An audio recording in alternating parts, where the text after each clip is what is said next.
Nací en Tijuana, donde las calles son polvorientas y las noches llenas de sirenas de policía, mientras mi familia luchaba por sobrevivir, con mi padre ausente y mi madre trabajando en fábricas textiles para pagar la renta. A los 12 años empecé a robar en mercados locales, vendiendo lo que podía para ayudar en casa, y mi primo mayor me introdujo al mundo de las pandillas locales que controlaban las esquinas con armas prestadas. No era fácil, pero el dinero rápido me hacía sentir importante, y pronto me ofrecieron trabajo con el cártel de Tijuana como mensajero, llevando paquetes pequeños a través de la frontera. Mi madre me advertía que era peligroso, pero yo ignoraba sus consejos porque veía como otros chicos como yo compraban ropa nueva y comían en restaurantes que antes solo mirábamos desde afuera. A los 15 años ascendí al vigilando esquinas y reportando movimientos de rivales, mientras aprendía el código: no preguntas, no dudas, haces lo que te dicen. El cártel me dio un apodo Drago porque decían que tenía mirada de dragón, frío y calculador, y yo lo acepté porque significaba respeto entre los míos. Mi primera misión seria fue acompañar a un lugarteniente a una entrega en San Diego, donde vi cómo negociaban con compradores gringos y entendí que el mundo era más grande de lo que imaginaba. Regresé con dinero suficiente para comprar un radio nuevo, y mi madre sonrió por primera vez en meses, aunque sabía de dónde venía. El trabajo se volvió rutina, cruzando túneles subterráneos, cargando mochilas pesadas y evitando patrullas de la migra, mientras construía una red de contactos que me protegían en caso de problemas. A los 17 años me pidieron que participara en una limpieza de traidores, y aunque dudé al principio, acepté porque el rechazo significaba ser el próximo en la lista. Esa noche vi cómo se resolvían cuentas pendientes con conversaciones rápidas y movimientos definitivos, y desde entonces supe que no había vuelta atrás, porque el cártel era familia y traicionar era peor que morir. Mi vida se dividió en dos mundos: el de la calle con fiestas y dinero fácil, y el de casa con mi madre rezando por mi salvación y yo fingiendo que todo estaba bien. El dinero fluía y compré una moto usada que me hacía sentir libre, pero cada noche soñaba con las caras de aquellos que habían desaparecido y me despertaba con el corazón acelerado. El cártel me ascendió a sicario porque demostraba lealtad y frialdad, y mi primera tarea sola fue resolver un problema con un deudor que no pagaba, y lo hice sin remordimientos porque el jefe dijo que era necesario para el negocio. Después de eso el respeto creció y me dieron más responsabilidades, manejando equipos pequeños en operaciones de frontera donde la adrenalina era constante.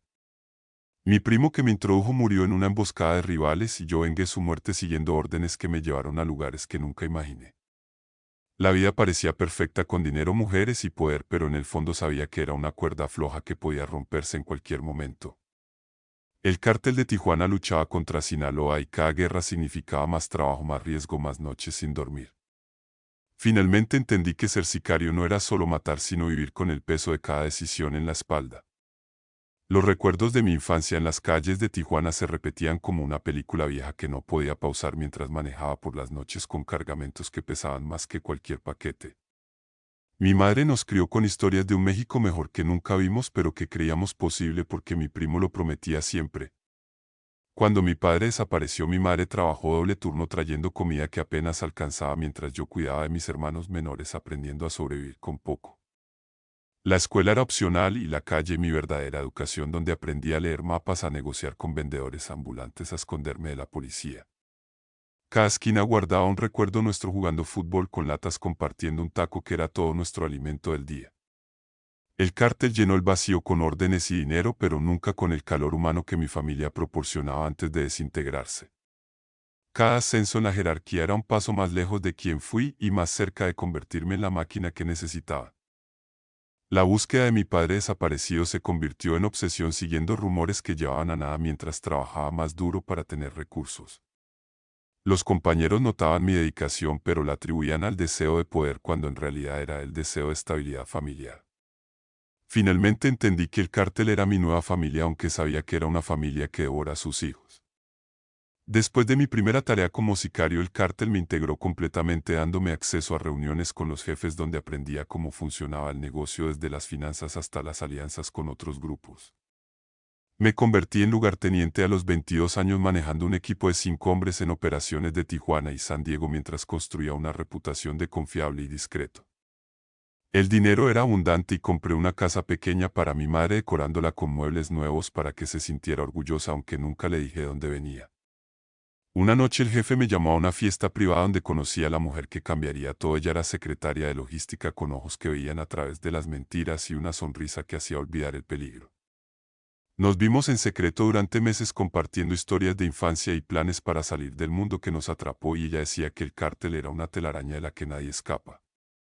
Mi lealtad se dividió entre el cártel y ella, y empecé a cuestionar órdenes que antes seguía ciegamente mientras planeábamos una vida juntos en otra ciudad lejos de las balas. El jefe notó mi distracción y me asignó una misión crítica para probar mi devoción, eliminando a un rival de Sinaloa que amenazaba nuestras rutas. Cumplí la tarea, pero el peso creció porque ya no veía a los objetivos como enemigos, sino como personas con familias como yo. Ella me animaba a salir diciendo que merecíamos una oportunidad normal, y yo asentía aunque el miedo me paralizaba porque el cártel no perdona desertores. Una noche discutimos porque descubrió que el jefe sospechaba de nosotros y ella dijo que era hora de actuar o morir en el intento. Decidí traicionar al cártel contactando a la DEA a través de un intermediario, ofreciendo información a cambio de protección para los dos. Las reuniones secretas comenzaron con agentes que prometían nueva identidad y dinero para empezar de cero, mientras yo entregaba nombres, rutas y planes que debilitaban la organización. El cártel empezó a caer con arrestos repentinos y pérdidas de cargamentos, y el jefe me llamó sospechando que había un topo interno. Mantuve la fachada fingiendo lealtad absoluta mientras planeaba la huida final con ella, pero el estrés nos consumía con noches sin dormir y discusiones constantes. Finalmente el día llegó con el arresto del jefe y el caos que siguió, y yo corrí hacia la frontera con lo esencial esperando que los agentes cumplieran su promesa. Pero en el último momento ya desapareció, dejando una nota diciendo lo siento, no puedo, y yo quedé solo con la traición doble del cártel y de la mujer que amaba. El peso de la decisión me aplastó porque había destruido todo por un sueño que se desvaneció. Los días previos a la traición fueron de tensión extrema, con reuniones constantes, reportes falsos, movimientos calculados para ganar tiempo. Ella respondía a mis mensajes con códigos que solo nosotros entendíamos, confirmando que sabía del peligro inminente. Planeamos un punto de encuentro neutral donde podríamos escapar juntos, pero el cártel interceptó comunicaciones que no sabía que monitoreaba. La trampa se cerró lentamente, con compañeros que de repente me miraban diferente, con órdenes que llegaban más rápido de lo normal. Intenté advertirle, pero las líneas estaban cortadas, los contactos desaparecían uno a uno. La noche antes de la orden dormí poco, revisando planes alternativos, rutas de escape, armas escondidas, mientras el corazón latía con fuerza. Al amanecer llegó el mensaje final con coordenadas precisas y la amenaza implícita de consecuencias si fallaba. Conduje hacia el punto con el estómago revuelto, sabiendo que cada kilómetro me acercaba más al momento que definiría todo. El desierto se extendía infinito bajo el sol implacable, mientras repasaba recuerdos de ella enseñándome a cocinar su platillo favorito, riendo cuando quemaba la comida. Esos recuerdos eran mi ancla en medio del caos que se avecinaba, la prueba de que valía la pena cualquier riesgo. Llegar al punto fue como entrar en una película de pesadilla, con vehículos alineados, hombres armados esperando la entrega que nunca imaginé sería mi futuro. La nota de ella fue como un golpe en el estómago, diciendo lo siento, no puedo seguir con esto, el riesgo es demasiado alto, y yo quedé parado en la frontera mirando el desierto que se extendía infinito mientras procesaba la traición que me dejaba solo con las consecuencias de mis acciones. Corrí hacia el punto de encuentro con la DEA esperando que me recogieran como prometieron, pero los agentes no aparecieron y el teléfono sonó con una voz desconocida diciendo has jugado con fuego y ahora quemarás. El cártel me había descubierto antes de lo que imaginaba, y ella era la que me había delatado para salvarse a sí misma, cambiando de bando por protección personal. Huí por las calles de Tijuana cambiando de escondite cada hora mientras evitaba patrullas y conocidos que ahora eran enemigos. El jefe envió equipos para capturarme vivo porque quería respuestas sobre lo que había entregado a las autoridades, y yo pasaba noches en moteles baratos revisando mis errores, preguntándome cómo no vi las señales en su comportamiento distante. La traición de ella dolía más que cualquier orden del cártel porque había confiado en su amor, en sus promesas de futuro, y ahora todo era cenizas bajo el peso de la realidad. Contacté a viejos amigos buscando refugio, pero uno me traicionó también por dinero del cártel y terminé herido en una persecución que me dejó escondido en un sótano durante días. El dolor físico era nada comparado con el emocional que me hacía cuestionar cada decisión desde el momento en que entré al mundo del narcotráfico.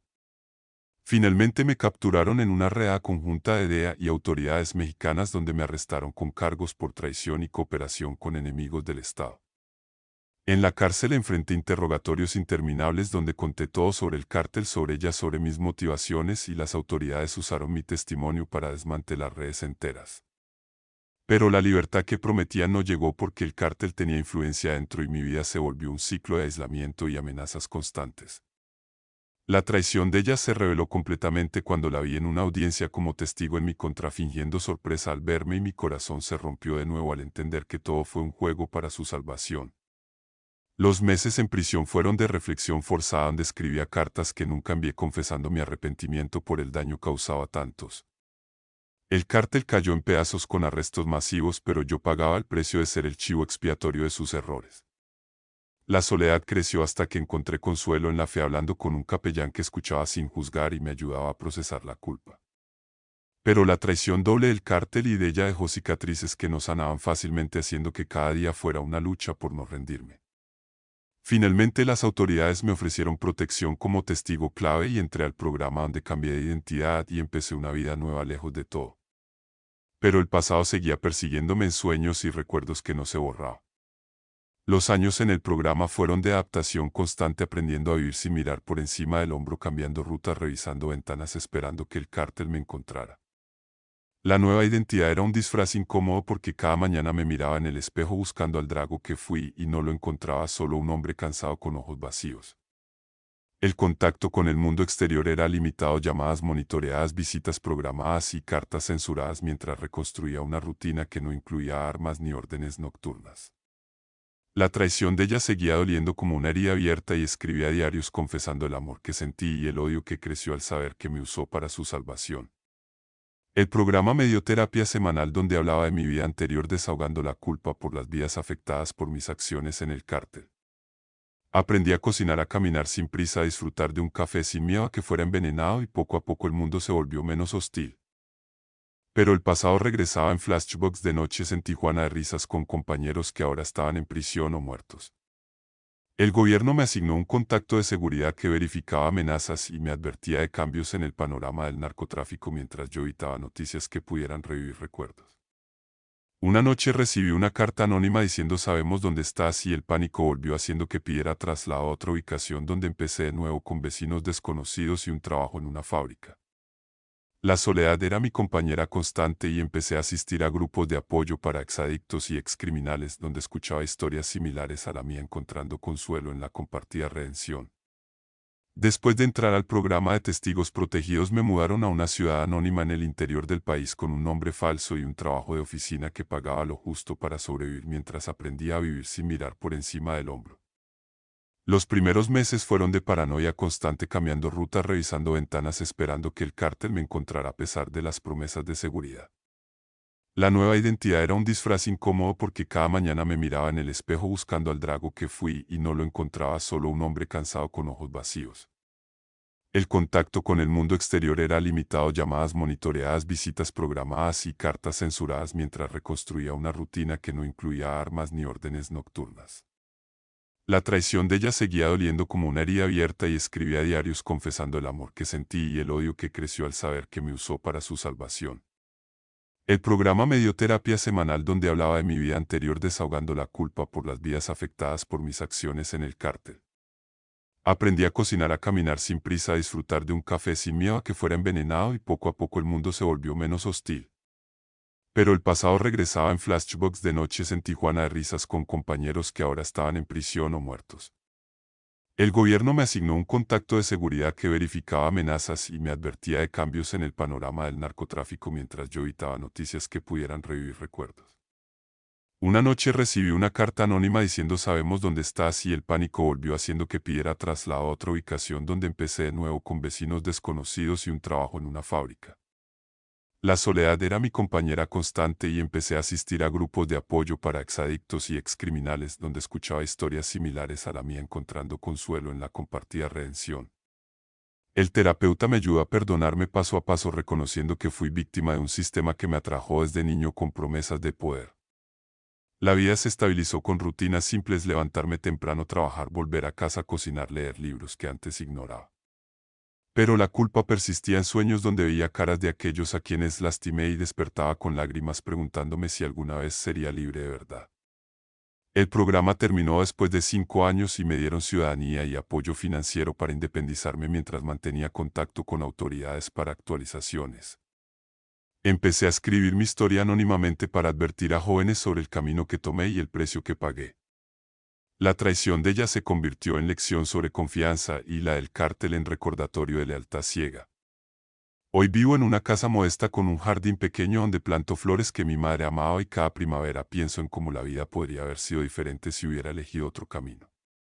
Los años en el programa fueron de adaptación constante, aprendiendo a vivir sin mirar por encima del hombro, cambiando rutas, revisando ventanas, esperando que el cártel me encontrara. La nueva identidad era un disfraz incómodo porque cada mañana me miraba en el espejo buscando al Drago que fui y no lo encontraba, solo un hombre cansado con ojos vacíos. El contacto con el mundo exterior era limitado: llamadas monitoreadas, visitas programadas y cartas censuradas, mientras reconstruía una rutina que no incluía armas ni órdenes nocturnas. La traición de ella seguía doliendo como una herida abierta y escribía diarios confesando el amor que sentí y el odio que creció al saber que me usó para su salvación. El programa me dio terapia semanal donde hablaba de mi vida anterior, desahogando la culpa por las vidas afectadas por mis acciones en el cártel. Aprendí a cocinar, a caminar sin prisa, a disfrutar de un café sin miedo a que fuera envenenado, y poco a poco el mundo se volvió menos hostil. Pero el pasado regresaba en flashbacks de noches en Tijuana, de risas con compañeros que ahora estaban en prisión o muertos. El gobierno me asignó un contacto de seguridad que verificaba amenazas y me advertía de cambios en el panorama del narcotráfico mientras yo evitaba noticias que pudieran revivir recuerdos. Una noche recibí una carta anónima diciendo: sabemos dónde estás, y el pánico volvió, haciendo que pidiera traslado a otra ubicación, donde empecé de nuevo con vecinos desconocidos y un trabajo en una fábrica. La soledad era mi compañera constante y empecé a asistir a grupos de apoyo para exadictos y excriminales, donde escuchaba historias similares a la mía, encontrando consuelo en la compartida redención. El terapeuta me ayudó a perdonarme paso a paso, reconociendo que fui víctima de un sistema que me atrajo desde niño con promesas de poder. La vida se estabilizó con rutinas simples: levantarme temprano, trabajar, volver a casa, cocinar, leer libros que antes ignoraba. Pero la culpa persistía en sueños donde veía caras de aquellos a quienes lastimé y despertaba con lágrimas preguntándome si alguna vez sería libre de verdad. El programa terminó después de 5 años y me dieron ciudadanía y apoyo financiero para independizarme mientras mantenía contacto con autoridades para actualizaciones. Empecé a escribir mi historia anónimamente para advertir a jóvenes sobre el camino que tomé y el precio que pagué. La traición de ella se convirtió en lección sobre confianza y la del cártel en recordatorio de lealtad ciega. Hoy vivo en una casa modesta con un jardín pequeño donde planto flores que mi madre amaba y cada primavera pienso en cómo la vida podría haber sido diferente si hubiera elegido otro camino. Hoy vivo en una casa modesta con un jardín pequeño donde planto flores que mi madre amaba y cada primavera pienso en cómo la vida podría haber sido diferente si hubiera elegido otro camino desde el principio. La redención es un concepto que busco diariamente en pequeñas acciones como ayudar a vecinos o escribir cartas a niños en riesgo para contarles mi historia sin adornos. El peso del pasado no desaparece, pero se aligera con el tiempo, permitiéndome respirar sin el constante miedo que definía mis días anteriores. La traición de ella se convirtió en lección sobre confianza frágil y la del cártel en advertencia contra lealtades ciegas que destruyen desde dentro. El programa de testigos me salvó la vida, pero no el alma, y sigo asistiendo a grupos donde comparto mi testimonio con otros que buscan salida del ciclo vicioso. Los sueños persisten, pero ahora son menos frecuentes y más reflexivos, donde veo a mi madre sonriendo aprobando mis esfuerzos por cambiar.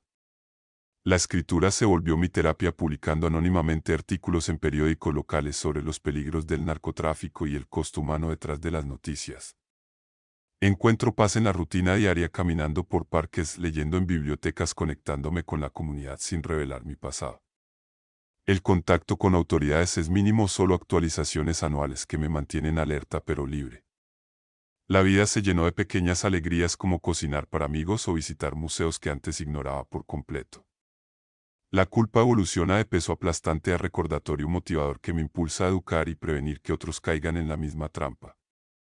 El jardín crece con flores de todos colores, simbolizando la esperanza que cultiva día a día, y cada pétalo es un paso hacia la sanación completa. La redención no es un destino, sino un viaje continuo donde cada lección cuenta para construir un mundo mejor. Esta es mi verdad, la historia de un hombre que cayó profundo pero eligió subir paso a paso hacia la luz. Los años se acumulan con la misma rutina que se convierte en meditación en sí misma, cada caminata, cada libro, cada conversación, un mantra de expiación. Los murales de recuerdos evolucionan incorporando nuevos amigos que dejan su marca antes de seguir sus caminos, creando una galería viva de historias compartidas.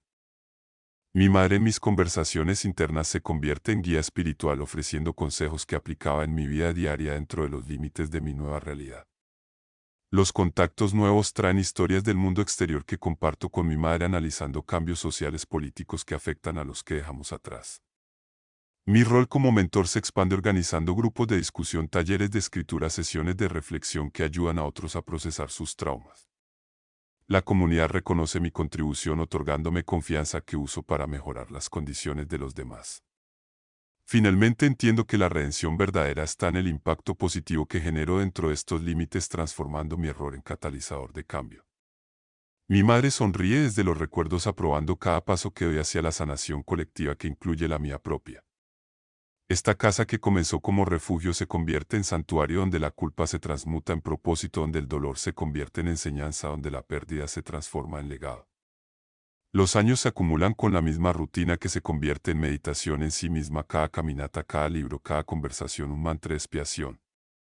Los murales de recuerdos evolucionan incorporando nuevos amigos que dejan su marca antes de seguir sus caminos, creando una galería viva de historias compartidas. Mi madre en mis conversaciones internas se convierte en guía espiritual, ofreciendo consejos que aplicaba en mi vida diaria dentro de los límites de mi nueva realidad. Los contactos nuevos traen historias del mundo exterior que comparto con mi madre, analizando cambios sociales políticos que afectan a los que dejamos atrás. Mi rol como mentor se expande organizando grupos de discusión, talleres de escritura, sesiones de reflexión que ayudan a otros a procesar sus traumas. La comunidad reconoce mi contribución, otorgándome confianza que uso para mejorar las condiciones de los demás. Finalmente entiendo que la redención verdadera está en el impacto positivo que genero dentro de estos límites, transformando mi error en catalizador de cambio. Mi madre sonríe desde los recuerdos, aprobando cada paso que doy hacia la sanación colectiva que incluye la mía propia. Esta casa que comenzó como refugio se convierte en santuario, donde la culpa se transmuta en propósito, donde el dolor se convierte en enseñanza, donde la pérdida se transforma en legado.